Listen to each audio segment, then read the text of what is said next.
Welcome to the week after the bye week. South Carolina fans, LSU fans, I hope you got rested because you both are coming off of an interesting month of September. The highs, the lows, all of the above.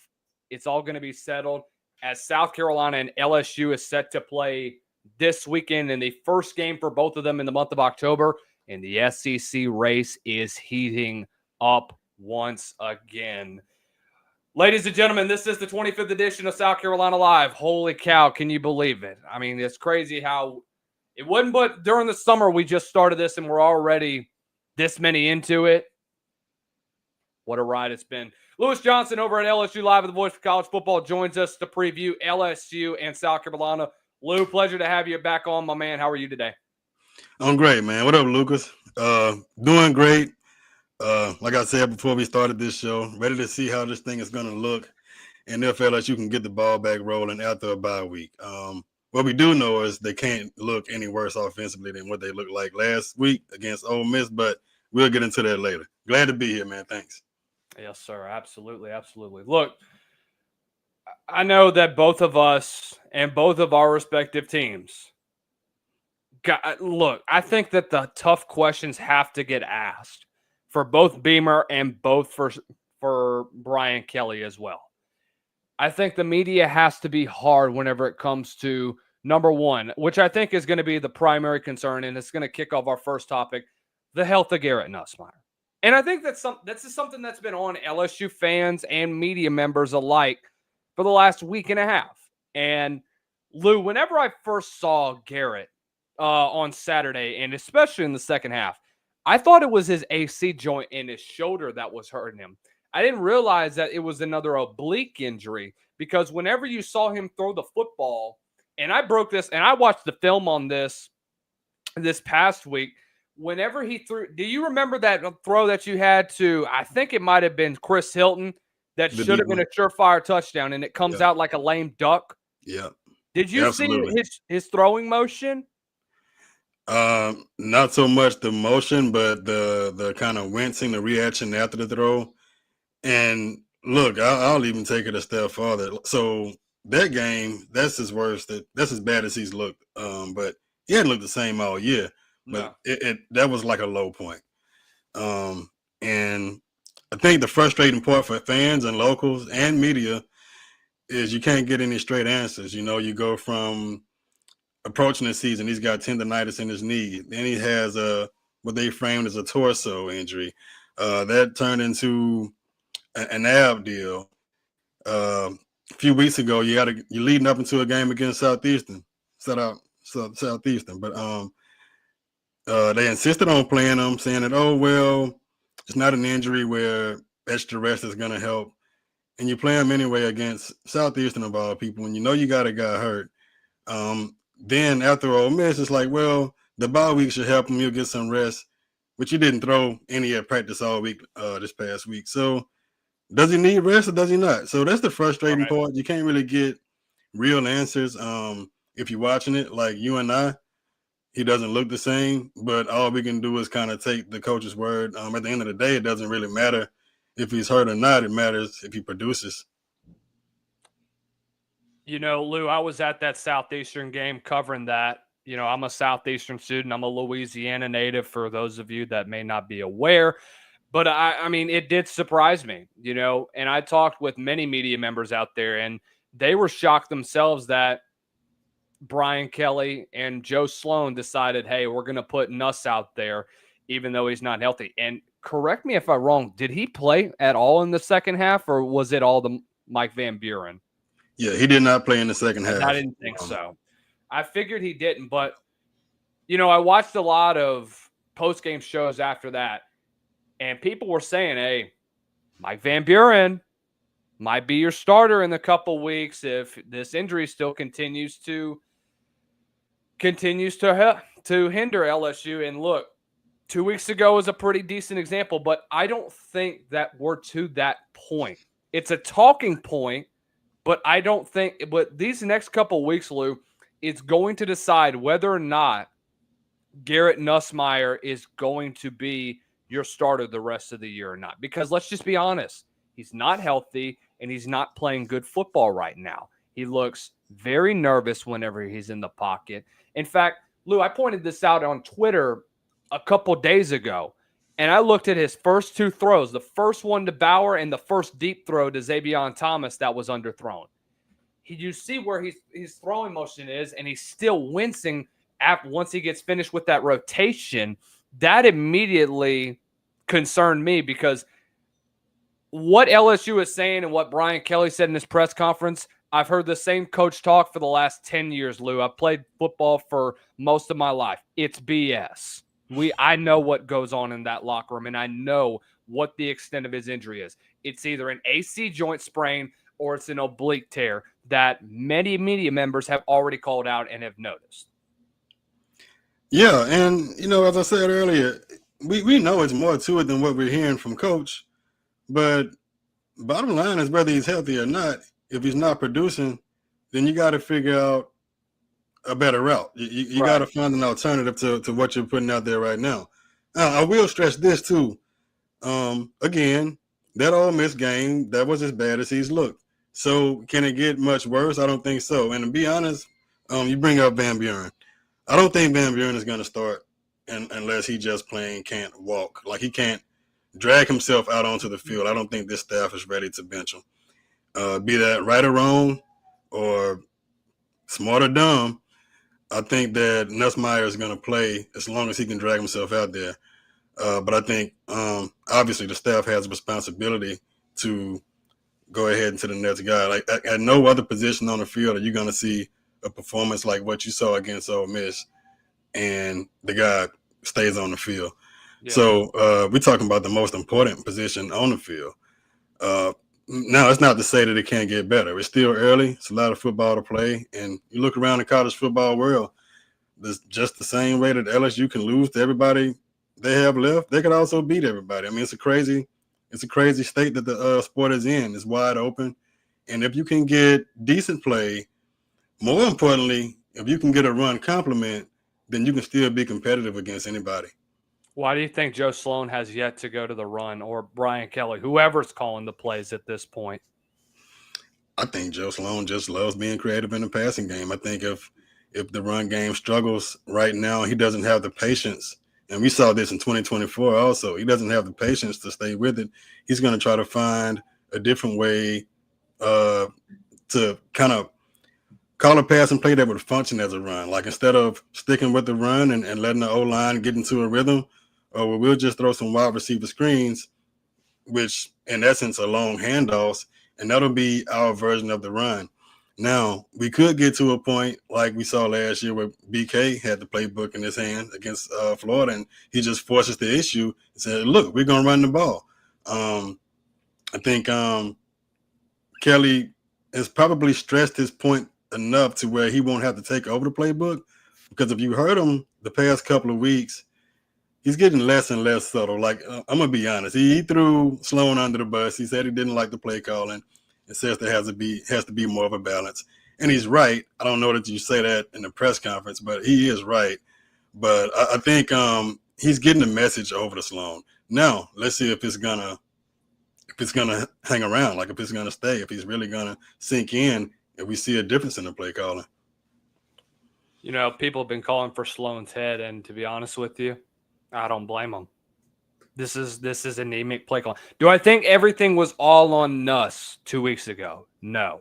I thought penalties killed you. The one drive where you gave Ole Miss 50 penalty yards, one was on a very, very somewhat dumb penalty that was thrown when West Weeks had that rough in the passer, but West has to know better and keep his hands off. I watched the replay. The ball is well out of Trinidad's hands. West has plenty of time to slow down, but he wants to shove him to the ground. You give him more yardage. Then you have a very controversial pass interference that should not have been called. I'll be honest with you, the refs did not let anybody play, especially in the first half. I think the second half they kind of lightened it up a little bit, but I thought the first half, these referees were just very, very strict. It was almost like a school teacher that, or like a jail, essentially, and the prison guards telling you, hey, get in line, get in line, get in line. You didn't let them play.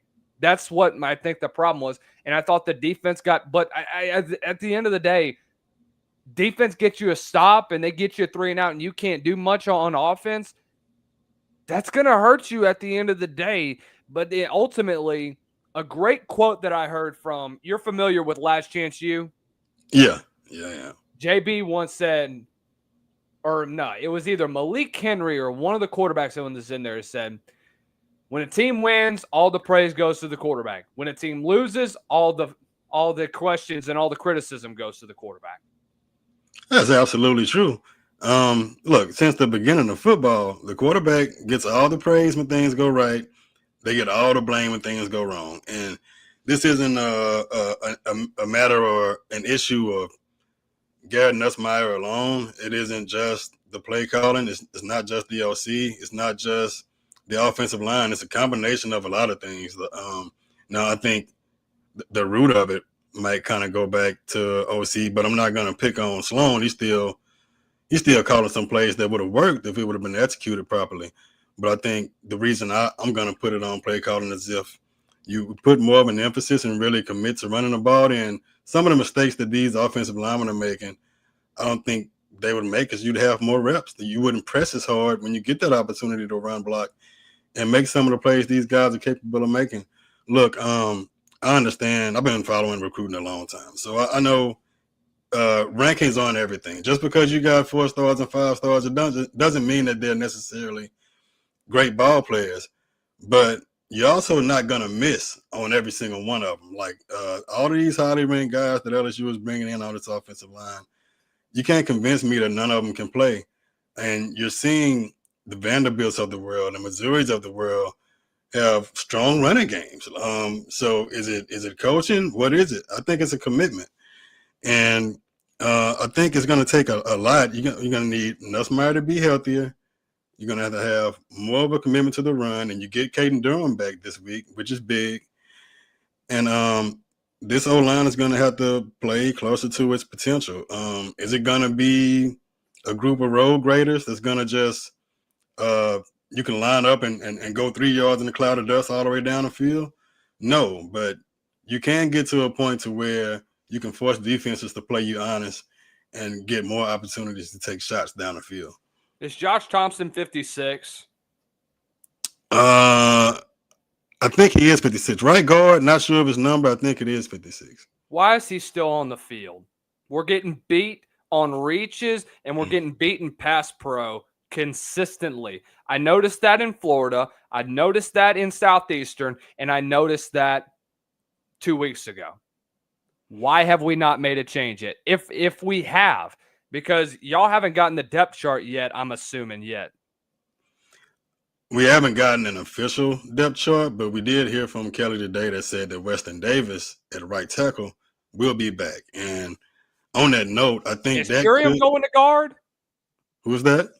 Is 57.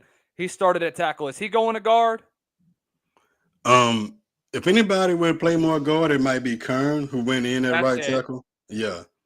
He went in at right tackle when Weston Davis was out. But going back to Josh Thompson's struggles, I think that could be, and it's not to take any responsibility off of him, but I think he could be trying to compensate for the kind of revolving door he has at right tackle. Right. Even before Davis got hurt, he was a first-year starter that was kind of struggling. It's not really a great way to put it. I'm trying not to pick on these kids, but he had his struggles, and I think Thompson might be kind of conscious of what he has going on the side of him, and he might be trying to kind of overcompensate instead of focus on what he has as far as responsibilities from down to down. Let's go to this comment from Halo Master 96. Interesting LSU USC connection. Paul Dietzel coached at both schools, and his daughter is still with the USC AD. He's with Ray Tanner? I knew Paul Dietz. I remember I had, believe it or not, Lou, this is a pretty interesting part. I have a DVD, and it's called Old War School, which basically details all of LSU football. Yeah. I remember Paul Dietzel was at South Carolina. I didn't know that his daughter was. Is she with Ray Tanner? Halo Master 96. Are you talking about Ray Tanner that he's with or somebody else? Because that'd be very interesting to know. But that is a pretty interesting connection. But Yeah, that's pretty cool. I wonder if he's saying that she's working under the AD or what exactly that yeah, means. that's I wasn't sure what that is because it's either he's in a relationship with her or something else. But anyways, what I found so funny from when I watched the tape 2 weeks ago, we'll go to South Carolina now, and we'll kind of stray away a little bit from the play call, but we're going to hold that thought. I thought South Carolina, on the topic of play calling, I thought they opened it up a little bit more for Lenoris. Kentucky was a great game for you to get Lenoris involved in the run game. Why it took you 4 weeks for Mike Shula to run the damn ball with a guy like Lenoris and an athlete that he is beyond me. I don't understand why we have him in the pocket throwing the football 30, 35 times a game. Why not create designed runs for him? And when you did get him out on the perimeter, he had 81 rushing yards. And he absolutely had a tremendous game running the football. Something that we should have been expecting from him as a whole. And I think net yards, if you take away the 2 sacks that he had, I think he might have went over 100 yards or at least gone close to it. But it brings me back to this point. Why haven't we seen Lenoris run the football? Has it been because of play calling? Has it been because Mike Shula has been so one-dimensional when it comes to translating your play calling from the college game to or from the NFL to the college game? And I think that's what it all boils down to, in my opinion. Because if you remember, Mike Shula had Cam Newton in Carolina during his MVP reign for his rookie year all the way into the year before he left to go to another job. Why don't you use the same principles with a guy like Lenoris, who's been compared to Cam Newton? And I think part of that has been because of hesitancy and personnel. But I thought offensive line-wise, you had your best game. And that's saying something, knowing what we've seen the last couple weeks. Lou, from what you heard from BK this week, what's been the number one thing that he's emphasized about this South Carolina roster? So of course you got to talk about that D line. We know that South Carolina lost a lot, and I think one thing that kind of gets glossed over on their defense is they roll back a lot too. So he mentioned, being aware of Dylan Stewart, knowing where he is. This is the guy that, he can wreck a game and less miles, 40 and slip. But in BK's words, he can. Play calling is essentially going back to Les Miles. Right. But he can wreck a game, so you got to be aware of him. And of course, he's been talking about the whole balance deal a lot, which we've heard for 2 weeks. So we'll see if it turns out to anything comes to fruition in that game as far as balance.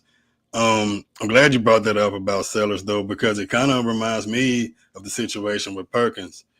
Do you think, with you being closer to the program, that this could be a situation like the Hal Perkins situation where the staff gets a little bit too caught up in preparing him for the next level and what he needs to be as far as projection to the NFL, and putting that maybe ahead of what you need right now for him to bring to your team? That's a good, very, very good question. No, I think he's in a system where you have gotten lazy in offensive coordinator hiring.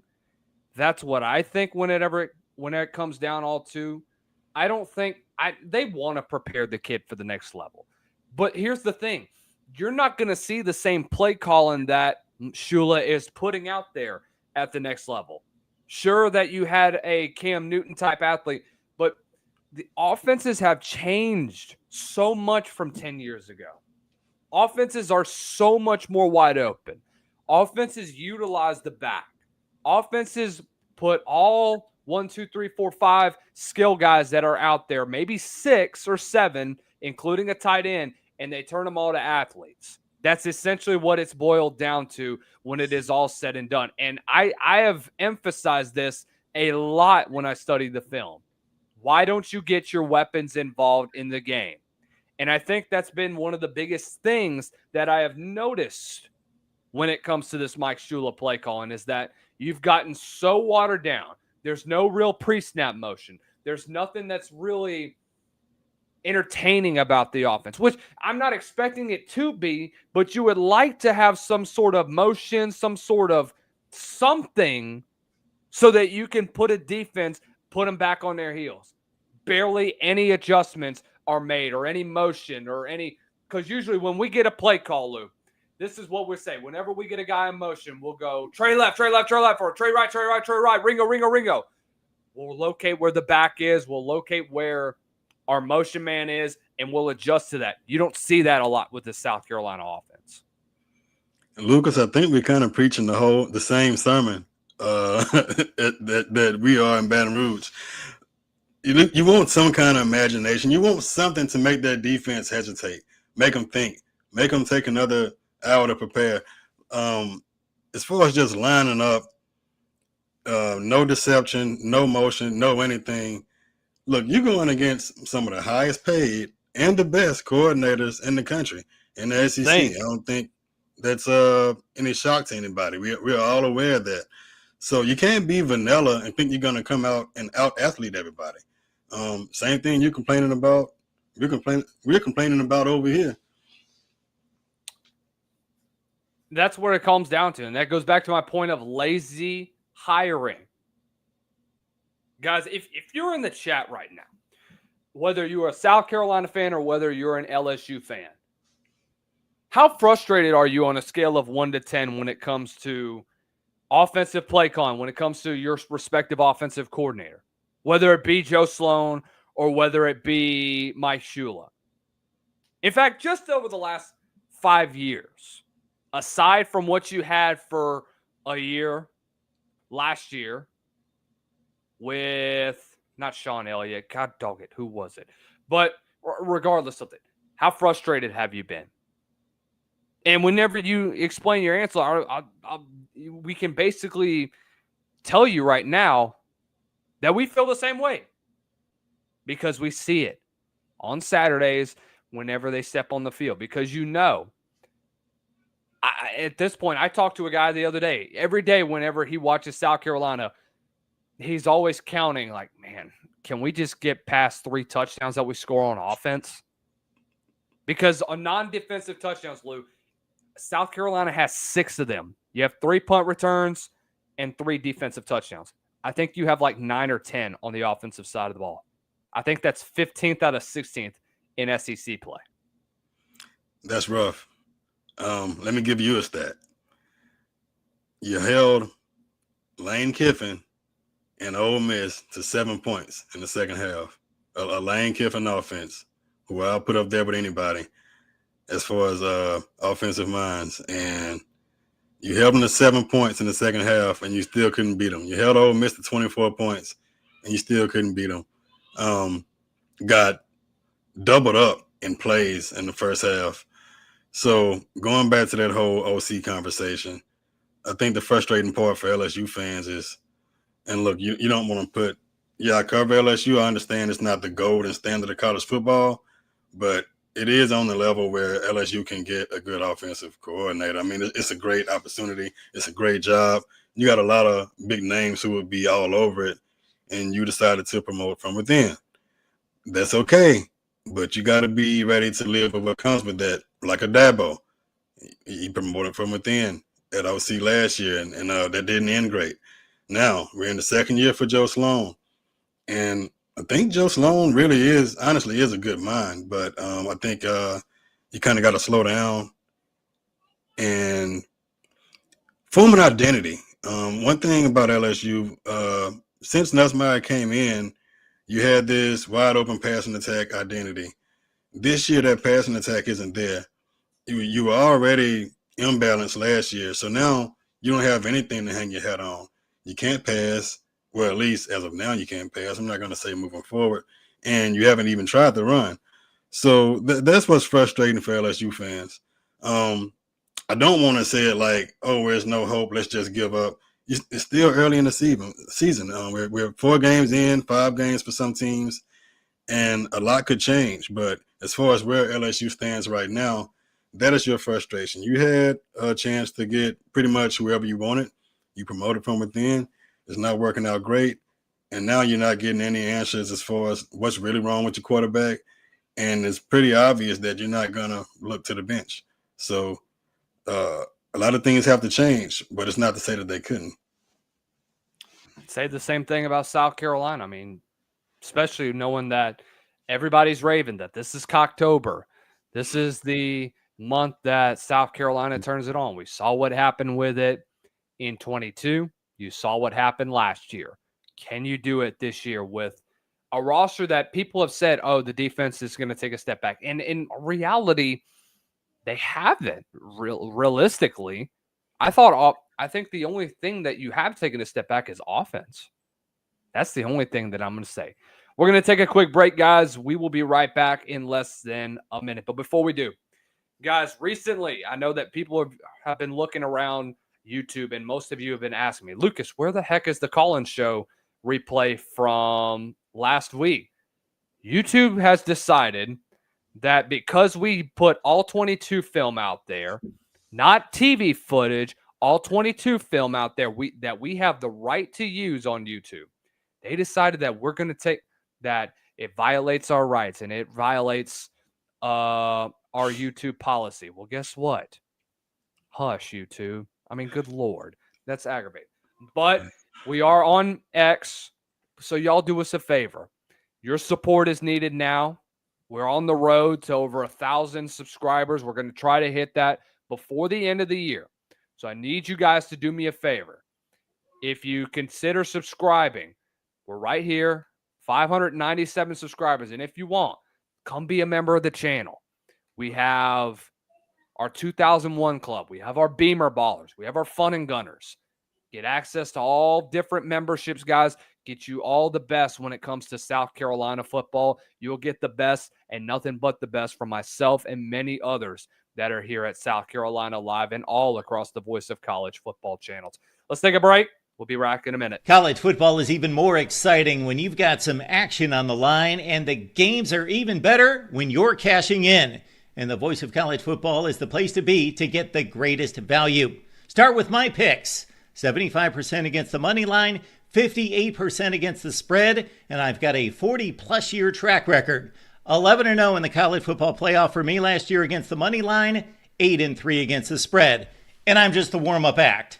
Steve Merrill of Wager Talk is our ace in the hole, show stopper. 7 years with the Voice of College football, over 30 years in the industry. Steve gives us analysis on all the big games, but you can't miss Steve's weekly under-the-radar pick. 28-12 against the spread the last 3 years. You also get picks from some of our top analysts here at the Voice of College Football, including Corey Bratta, Matt Zemek, and Steve Dace. Check out those numbers. Become a YouTube or Patreon member for just $99 per month. Go to the main channel on YouTube, click Join, and then select the betting tier. Do the same thing on Patreon. Make 2025 a winner now.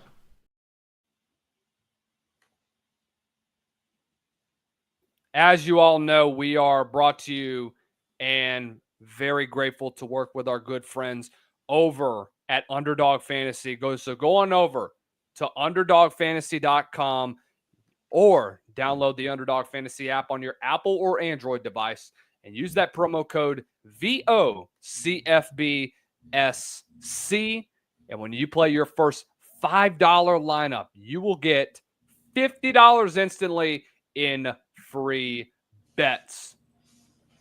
And Lou, we've been on I wouldn't say a hot streak. We've had we've been kind of at 500 around that time whenever it comes to our bets. We always put out our best bets every weekend so that you around the SEC can try to take advantage of these values. We went 2-0 with Kentucky and Georgia. I think we hit the over we went 2-1 against with Vanderbilt and Alabama. I think we might have went 1-1 with Texas and Florida. And I think we went 2-1 with Mississippi State and Texas A&M. So what is that, Lou? What, 15? Or my bad, 2-0, 4-1, 6-2, 8-3 over the weekend. So not a bad slate. Not bad for somebody that never gambles. But Not anyways, bad guys, at all, going man. over Underdog. Going over and download the Underdog Fantasy app on your Apple or Android device and use that promo code BOCFBSC. If you place that $5 lineup, you will get $50 instantly in free bets. Must be 21 or older, not available in all states. Gambling problem, call 1-800-GAMBLER. That is 1-800-GAMBLER. Lou, let's get to the defensive side of the ball, and let's talk about what LSU brings to the table. This is the best LSU defense that I've seen in the last 5-10 years. Going all the way back to the Dave Aranda era. And I think relatively speaking, I thought I was hesitant when I said that DBU was back after week 1. And I put this tweet out. I said, is it too early to say that they're back? And over the last couple of weeks, I just keep getting proven wrong and wrong and wrong. No, they're back. You talk about what you did in the offseason. You went out into the portal and you got dudes. You got a guy like A.J. Halsey, who is a very, very physical safety. One of the best safeties that I've seen come out of LSU in quite a while. We've seen some good ones. Grant Delpit. We've seen guys like Jamal Adams. A.J. Halsey, believe it or not, Lou, I see a bigger version of Jamal Adams. Guy that's much physical in the run game. Is an excellent cover guy. Can get to the second level and bat a football away. Has great chase down speed. See what DJ Pickett's been doing. Some underrated names. PJ Woodland has been a dog recently, and he's been coming into his own. He's a 3-star. Not many people looked at him as a guy that was going to make a big contribution. You look at the linebacking core. Everybody knows what Harold Perkins is doing. Whit Weeks is playing like an All-American. Wes Weeks is playing like an all-conference linebacker. Defensive line-wise, you look at Patrick Payton, who's consistent. He's got 5 or 6 batted footballs so far this year, and at least one coming for him. At least he's one a game wrecker. Yeah, and it's very obvious, Lou, that this LSU defense is back to where they were 10 years ago. Yeah, it's easily the best LSU defense since that 2019 year, and talent-wise, I think it might be even a little better. You don't have, you're not littered with All-Americans like the Delpits and the Stingleys, but you do have some top-end talent, some multiple first-round type talents. Halsey, I didn't realize he was going to be that good against the pass. I like the Jamal Adams comparison, but his instincts are better in the passing game than Jamal Adams. Halsey is the truth. The fun thing about it is you're seeing instant rewards from the transfer portal with guys like Halsey and Cooley at safety. You're also seeing guys that are developing within the program, like PJ Woodland at corner and Deshaun Spears at safety, who are now sophomores and making plays. Starts up front, though, man. I think that's really the biggest key. Anybody who wanted to could run on LSU last year. And now you got Gooden, who's super disruptive, another transfer from USF. You got Dominic McKinley, second-year guy at D tackle. That D tackle position is as deep as it's been. Man, I can't even say 2019 because it goes beyond that. Because you still got Jacoby and Guillory behind them. So now you're getting a chance to see what Blake Baker really is. And if anybody wanted to criticize him last year, I don't know why. I mean, to me, Baker is showing you who he is everywhere he's going. He goes to Missouri. He takes a defense that's ranked in the 100s. He bumps them up. Second year there, they're a top 50 defense. He comes to LSU. He already had been at LSU as a linebackers coach. He gets the DC job, takes a defense that's ranked in the 100s, and now they're a top 60 defense in 24. In 25, you're looking at an elite defense now that he's had another year to get his system down, and he has more talent, more toys to play with, more tools at his disposal. So you're getting high-end coaching combined with high-end athletes, and it's really keeping LSU. It's won some games for LSU, and it kept LSU in that game against Ole Miss. Lou, remember when we were talking about last year about how you were having to beef up defensive ends and move them to the interior Yep. because of the lack of depth? And now all of a sudden we're talking about the deepest defensive tackle room Right. probably in all of the SEC. Unbelievable, man. I remember talking to you and we talked about bro, who came in as a freshman and had to put on 50 pounds in an off season. From spring to fall, he had to put on 50 pounds and play D tackle.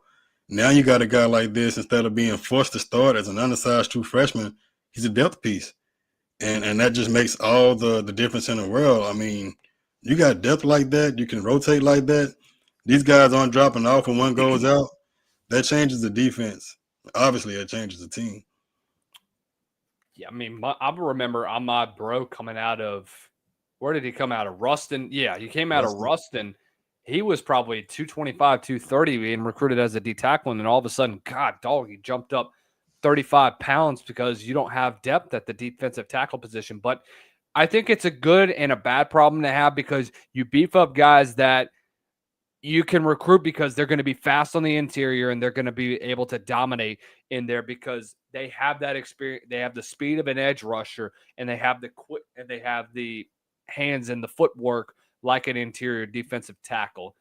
But going back to the secondary, man, when was the last time that you had probably two or three finalists on one team that could win multiple awards on defense, winning a Jim Thorpe, winning a Bednarik, winning any specific trophy on the defensive side of the ball? It's impressive. Yeah, it's really crazy, Lucas. I keep saying 2019, but that's how far you got to go when you had Stingley and Fulton. So you got two future first rounders at corner. You got Delpit at safety. That's the kind of defense you're looking at right now.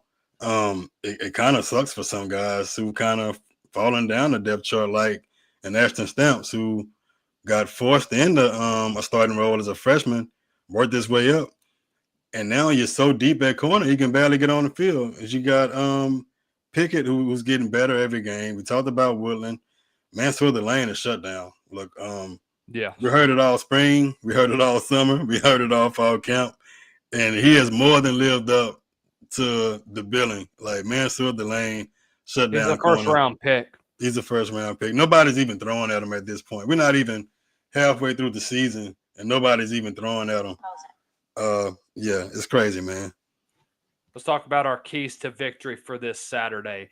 And I think, first of all, whenever it comes to South Carolina, going up against this LSU defense that's going to try and punch you in the mouth early, letting you know that they're going to defer. They're going to put South Carolina on offense. And let's say that this does happen.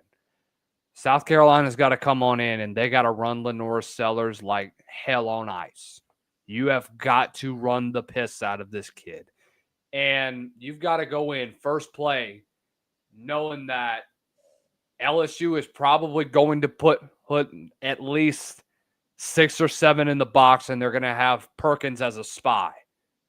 You have to find a way to work around that so that you can get a check down and let your back work the sideline, get a quick throw out so that you can get it to your playmaker, or dare I say that, because I don't think you go ahead and start running the football in the first play. You're not physical enough up front going up against this LSU defensive line that is probably going to punch this South Carolina offensive line in the mouth. Just being honest with you. Well, it's going to be interesting to see, man, because we didn't see a lot of spy against Ole Miss, and I was so surprised to see that, dude. I was shocked to see it, especially after a few long conversions, like 3rd and 10, 3rd and 15 type conversions. And you got the ultimate spy in Perkins. But we didn't see that.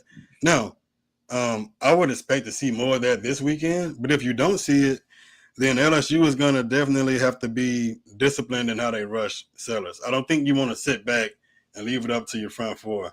I don't like that approach. I think you got to get after them, but you got to be disciplined. LSU kind of got out of its lanes and lost contain a few times against Chambliss of Ole Miss, and it really hurt him. Look, I love Chambliss as a quarterback. He's not the athlete that Sellers is. At the same time, Sellers isn't as polished, I think, yet as a passer and decisive like Chambliss is. Like he really stepped up and made some tight window throws. So it's going to be an interesting chess match. I do think you need to pressure Sellers if you're LSU, but you damn sure better be disciplined in the way you do it. But what I hope to see is more spy. I think defensively, if LSU just comes out and continues to do what they're doing and don't get left on the field for too long, LSU will be fine. But we've seen Sellers pull off some Superman type stuff, and you can't put anything past him. And I think his weapons are kind of underrated this year too. But yeah, it's going to be an interesting matchup for sure. Get the dang football to Dre Jacobs. That's going to be your number one guy when it's all said and done. And look, Dre Jacobs has solidified himself as the number one guy. Nick Carver, love him to death. Think he's a hell of an athlete. He struggles with pass catching, dude. That's his downfall. And I thought that we were going to see more shots down the field to Nick Carver even 2 weeks ago. That brings me to my second key to victory. You got to take shots down the field. You had one 2 weeks ago against Kentucky. And you got to find your mismatches. You got to find opportunities that's in front of you. When you get man-to-man across the board, hey, I've got a guy that's faster than this corner. We're going to pick on him until they change something or until they get safety help for him.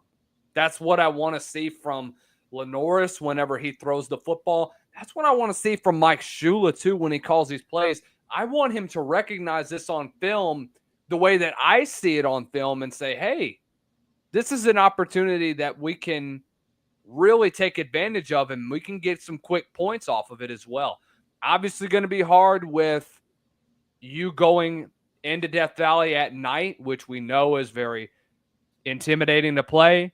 Having been there already with less than 100,000 in there, oh my gosh, it's going to be ridiculously loud on the field too. Oh yeah. And LSU is going to need that crowd too, so they'll be ready. 6:45 Central starting time.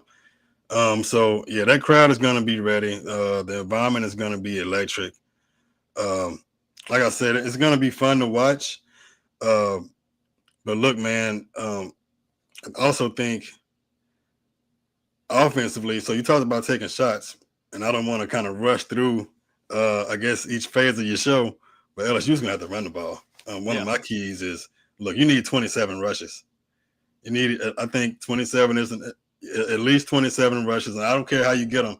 I don't care if it's motioning the receiver into the backfield. I'd like to see more Harlem Berry.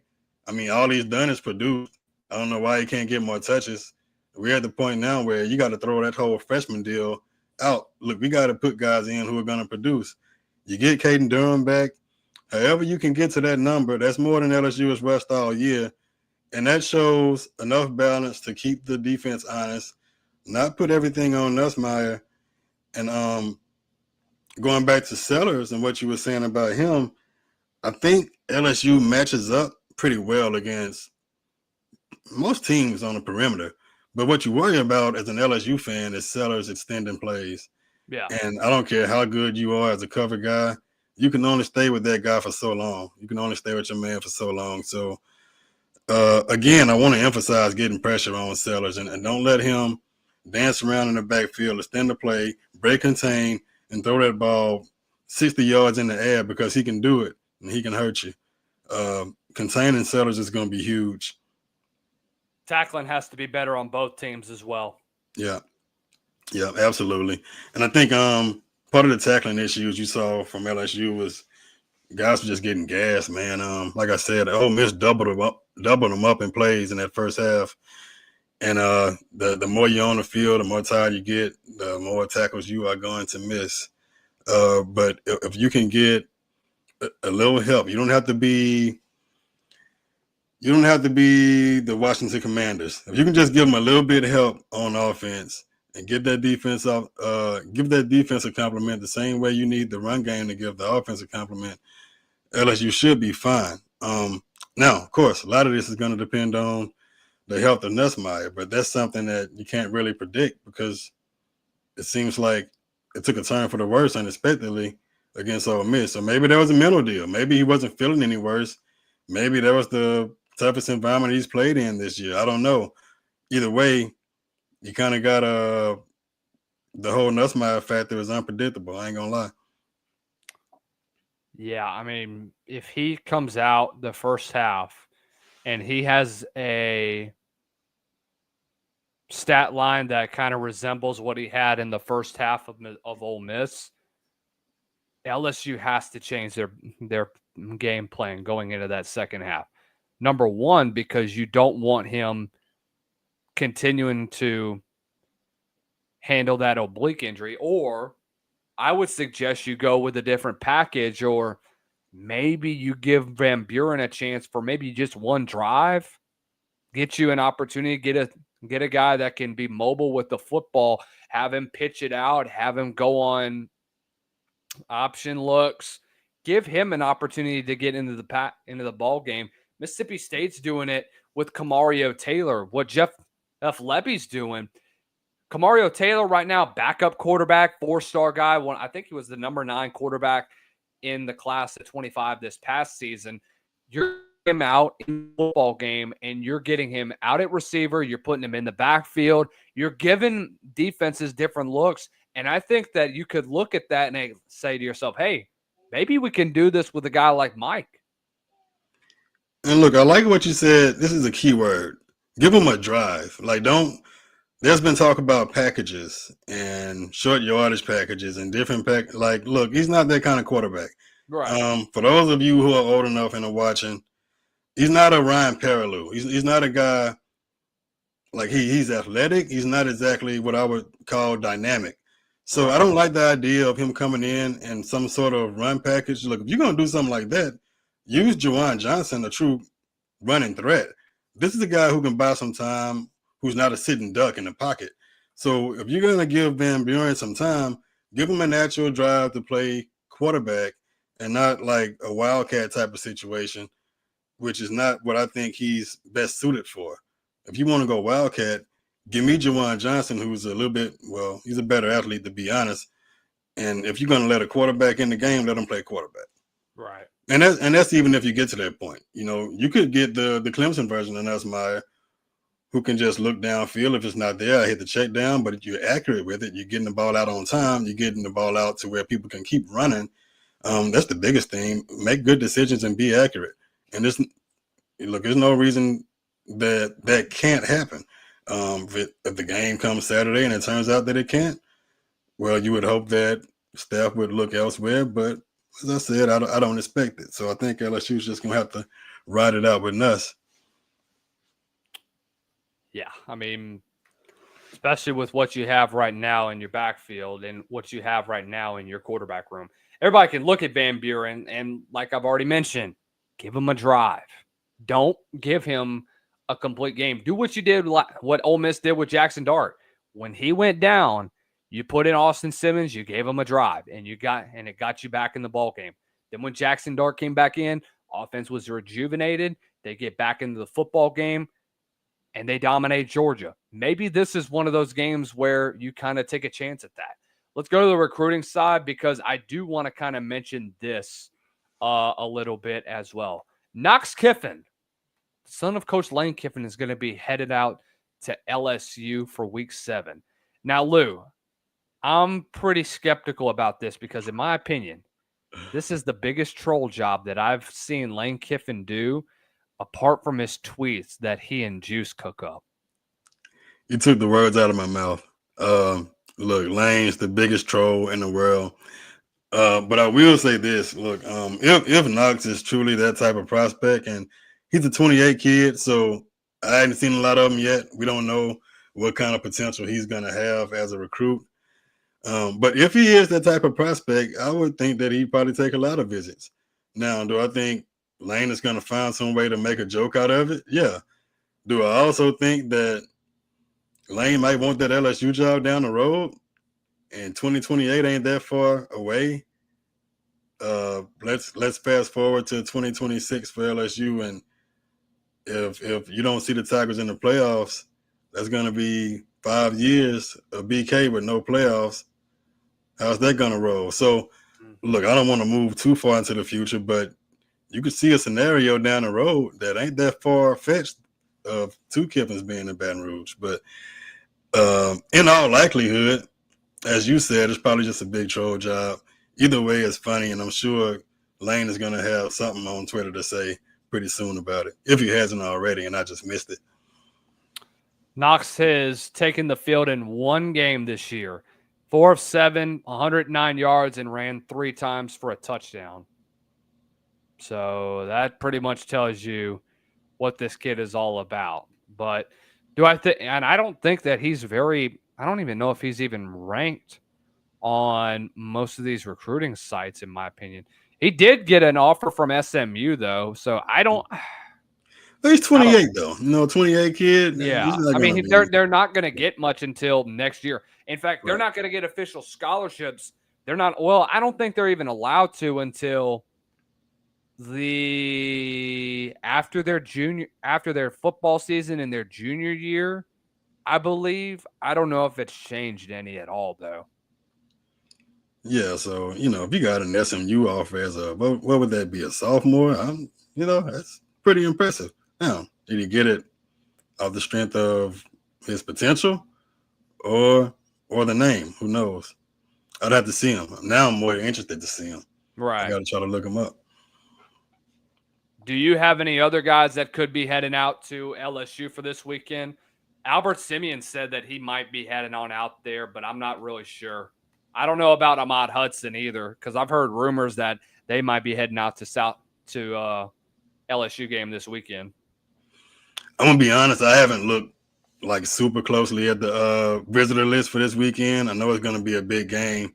I think I've probably been more caught up in waiting to see what BK was gonna say and who he was gonna throw under the bus next. But I'm not sure who all is coming. You do have some interesting new offers to some underclassmen in state. So I wouldn't be surprised if you saw a guy like Trey Martin, a 27 running back who got an offer last week. He's got a teammate in Dez Ellis who's coming to LSU in the 26 class as a cornerback. So you got a few guys I can kind of speculate on who could be there, but I haven't seen an official list, and probably been more geared towards the game than the recruiting list so far. 5-star cornerback Josh Dobson is going to be in Baton Rouge. So big one there for South Carolina. Definitely South Carolina, and I think LSU as well, is in the final 12 for the number one cornerback in the nation in the class of 27. Lou, let's finish this thing out and let's go around the SEC. I put out my SEC superlatives for the month of September, and I wanted to get your thoughts on all of this, Lou, because I think there's going to be some people that I don't even think there's going to be a lot of people that really disagree with what I put out right now. So I have Mississippi State as my biggest surprise, my biggest disappointment, Texas. My offensive player of the month is going to Ahmad Hardy, and then I have Cassius Howell as my defensive player of the month. Thoughts? Anybody I missed? Well, that defensive player of the month. Look, when you got a guy getting 3 sacks in a game, like it's normal, who can argue with that? Cassius Howell been putting on an absolute show. Yeah, he's doing it like it's normal, like every couple of weeks. I'm gonna roll with you on that one. Offensive player of the month, and as much as it might pain me to say it, I gotta go with Ty Simpson. He's looking better every week. The guy is pinpoint accurate, like he's precise. He's been knowing where to go with the ball. He's been understanding what he's seeing. And I think getting Jam Miller back is going to take even more pressure off of him and free him up to play even better. So, Ty Simpson is looking really good for Alabama right now. 1,400 passing yards, 13-1 touchdown interception ratio, and he had his first interception this past week. They are a different team. Alabama is not the team we saw in week 1. No. Biggest disappointment. Texas is the biggest disappointment, but Look, I'll admit something about Texas. I kind of fell into the trap. It's one of those things where you kind of just go with the crowd. I didn't see where Texas had replaced some of these skilled players that they lost. And one thing I'm not going to say that I thought that Manning would struggle to this degree, but what I tried to explain was that he's got to take his lumps just like everybody else. I don't think, his book is written and he'll never be good, but you can't make him a Heisman finalist before he's taking a snap. And Right. look, Manning has a ways to go. I don't think last game was completely on him, but I think he got way too much hype, and now he's getting way too much blame. We live in a world of extremes, but you really kind of roll with Texas before the season based on the name. So, yeah, they are the biggest disappointment. And look, the schedule, you talk about Mississippi State. That's one of the teams that Texas still has. I mean, you might be looking at a 4 or 5 loss team because that offense is kind of similar to LSU in that they don't have an identity, but the defense isn't playing like LSU right now. Right. So Texas has a long way to go. Mississippi State. Oh, go ahead.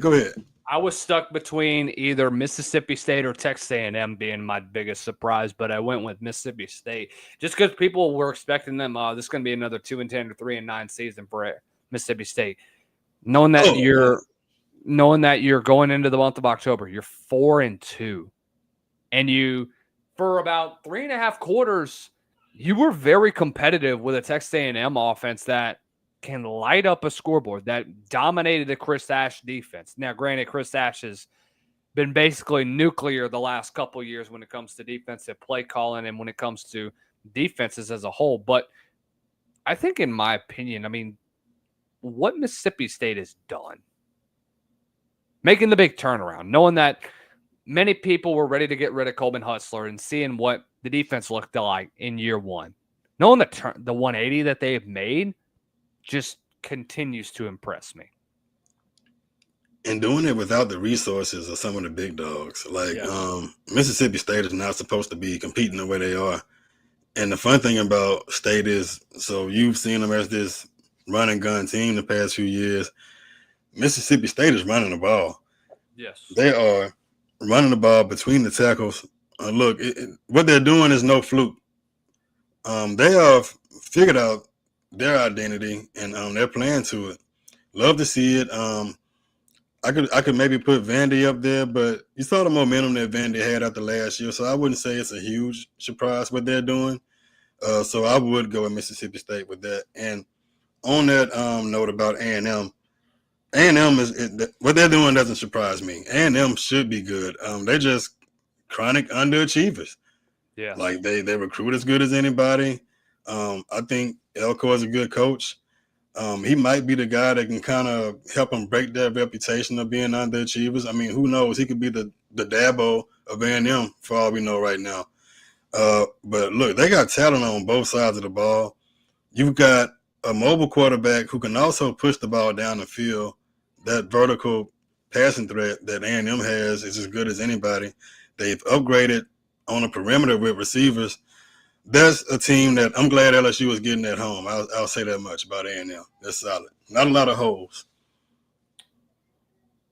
A&M has probably the best defense in the SEC.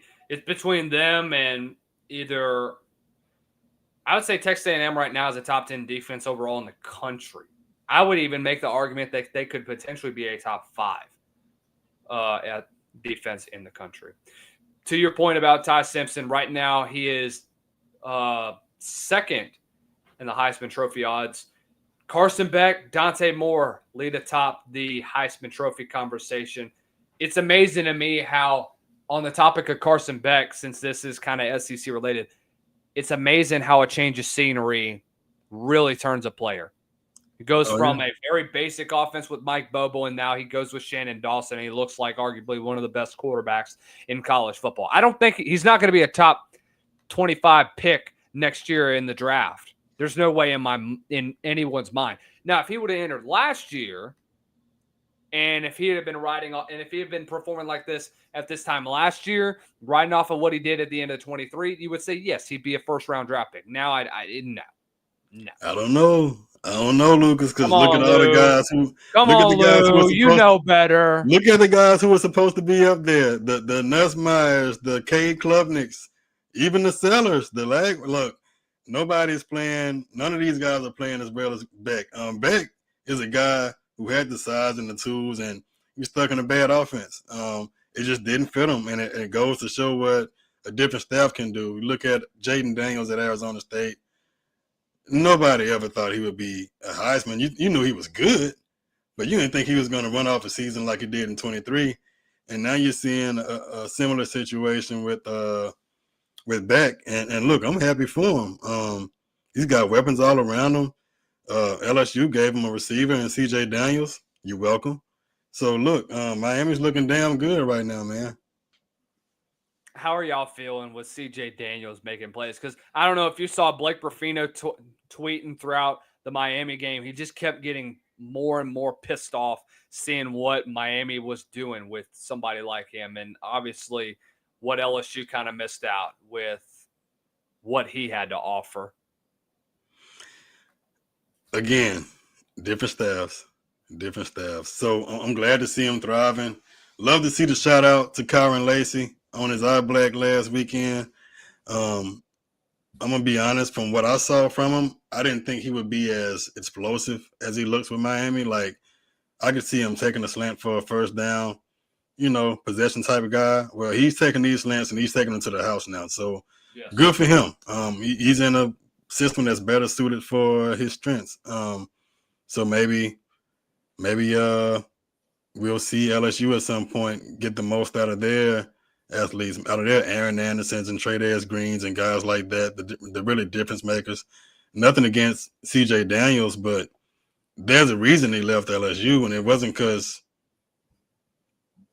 he wasn't getting enough limelight. I mean, the guy was basically a starter. He might have been like the third guy out. You look at the depth chart, and he's just not going to get the touches when you look at the Andersons and Hills and Thomases that are at LSU. So it's a situation that worked out great for him, but it's another example of the difference a staff can make.